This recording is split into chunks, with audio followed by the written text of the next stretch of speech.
Assalamualaikum warahmatullahi wabarakatuh. Selamat pagi semuanya. Terima kasih atas kesempatan pada kali ini. Kami dari kelompok 2 yang terdiri dari 6 orang, yaitu Amanda Mode Putri, Novita Marshila Fitri, Friseli Aurelian, Nasya Selina Sebastian, dan juga Aisyah Azkia serta Nazda Syawalia Fahra akan mempresentasikan hasil laporan dari proyek yang telah kami lakukan selama beberapa minggu terakhir ini. Proyek kali ini merupakan bagian dari uh, tugas kami sebagai bagian dari mata kuliah kewarganegaraan dengan judul Edukasi Hak Konsumen Terhadap Informasi Nilai Gizi sebagai bentuk penegakan hukum di bidang pangan. Maka dari itu, mari kita mulai saja presentasi kami pada kali ini yang akan dijelaskan pada materi awal oleh Nada. Kepada Nada, disilakan. Baiklah, yang pertama itu adalah bab satu mengenai identitas kegiatan ini. Nah, judul kegiatan ini adalah Edukasi Hak Konsumen Terhadap Informasi Nilai Gizi sebagai bentuk penegakan hukum pangan.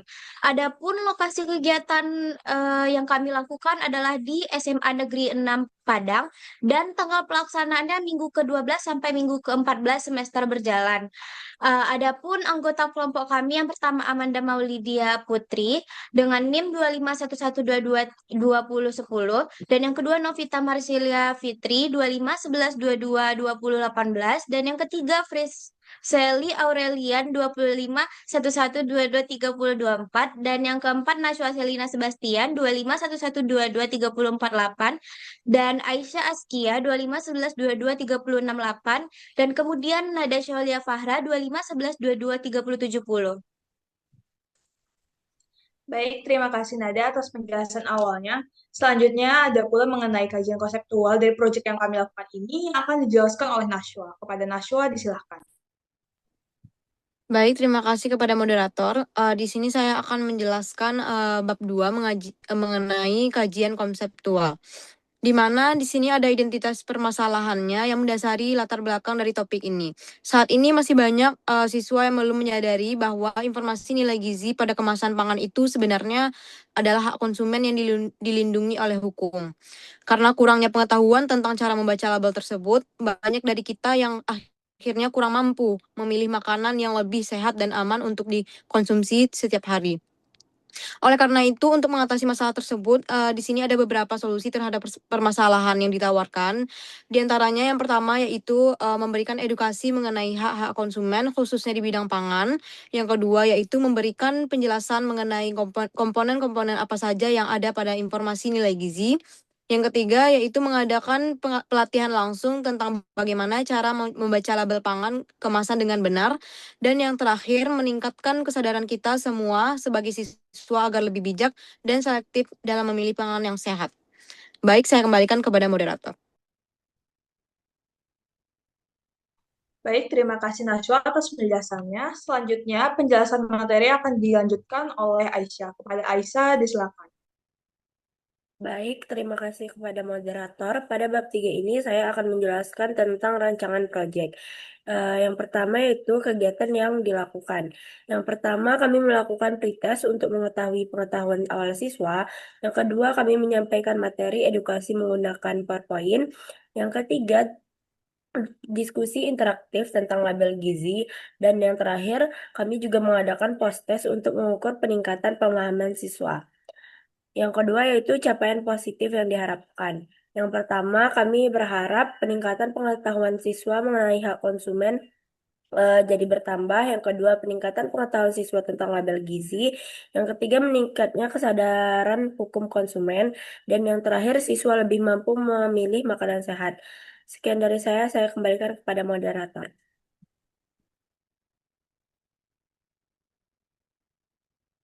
Baik, terima kasih Aisyah atas penjelasannya. Baik, selanjutnya yaitu merupakan hasil pelaksanaan mengenai proyek yang telah kami lakukan atau pengabdian masyarakat yang telah kami lakukan bersama dengan SMAN 6 Padang yang akan dijelaskan oleh Aul. Baik, terima kasih kepada moderator. Saya akan menjelaskan bab 4 yaitu hasil. Nah, hasil yang dicapai dari kegiatan ini yaitu dengan judul Edukasi Hukum Pangan ini berhasil meningkatkan rata-rata nilai pengetahuan siswa dari SMA Negeri 6 Padang ini dari 84,52 menjadi 91,33 dengan sebaran nilai yang 30% lebih merata dan seragam.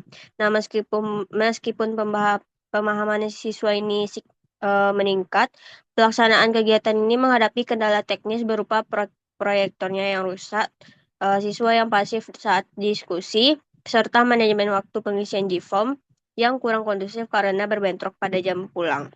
Faktor penghambat atau kendala dalam pelaksanaannya pada pretest itu tuh perlu diingatkan kepada berulang kali di kelas agar siswa mengisi tautan. Partisipasi siswa ini pasif saat tanya jawab sehingga menyulitkan pengukuran antusiasme. Pada post-test, pengisian tautan kembali memerlukan pengawasan dan pengikat ekstra. Waktunya bentrok dengan jam pulang sehingga mengurangi kondusivitas dan jumlah responden. Fasilitas dari sekolah yaitu teknis proyektor menyita waktu untuk perbaikan dan penggantiannya. Nah, faktor pendukungnya ada yaitu dukungan dan izin dari pihak SMA Negeri 6 Padang, ketersediaan sarana dan prasarana yang memadai, materi edukasi yang relevan dengan kehidupan siswa. Selanjutnya ada kerja sama yang baik antara tim pelaksana, guru, dan peserta. Yang kelima ada antusiasme serta kehadiran peserta selama kegiatan berlangsung. Yang keenam ada pemanfaatan media pembelajaran dan evaluasi seperti pretest dan post-test yang mendukung peningkatan pemahaman siswa. Baik, terima kasih Aurel atas penjelasannya. Pada bab 4 ini akan dilanjutkan penjelasannya oleh Vita. Kepada Vita, disilakan. Terima kasih kepada Amanda. Saya izin melanjutkan penjelasan mengenai solusi yang diterapkan.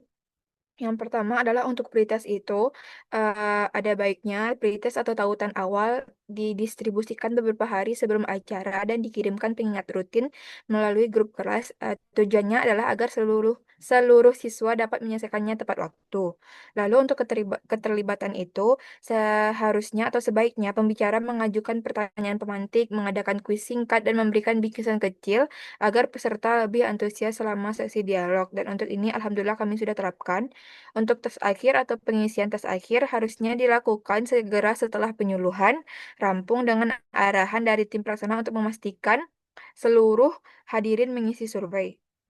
Nah, untuk jadwal ini dikomunikasikan dengan institusi pendidikan, dilakukan untuk menetapkan waktu yang tidak berdekatan dengan jam bubar atau jam pulang, agar kegiatan dapat terlaksana lebih optimal. Dan untuk sarana, sebaiknya tim melakukan pengecekan perlengkapan sebelum kegiatan dimulai dan menyediakan cadangan seperti komputer jinjing tambahan atau materi cetak saat apabila terjadi kendala teknis pada alat proyeksi. Lanjut untuk bab 5.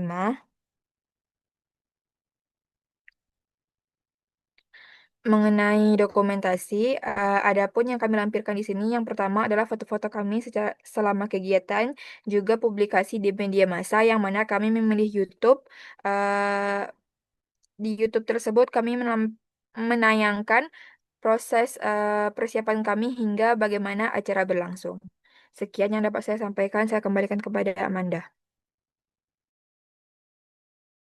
Baik, terima kasih banyak Vita atas penjelasannya. Lalu selanjutnya yang terakhir, selain adanya publikasi dokumentasi video kami di YouTube selama proses pengabdian masyarakat yang telah kami lakukan bersama dengan SMAN 6 Padang, ada pula publikasi artikel di Kompasiana. Untuk artikel ini sendiri memiliki judul Membentuk Remaja sebagai Konsumen Cerdas melalui Edukasi Literasi Gizi sebagai salah satu bentuk penegakan hukum pada hak konsumen yang telah dipublikasikan beberapa hari yang lalu di Kompasiana.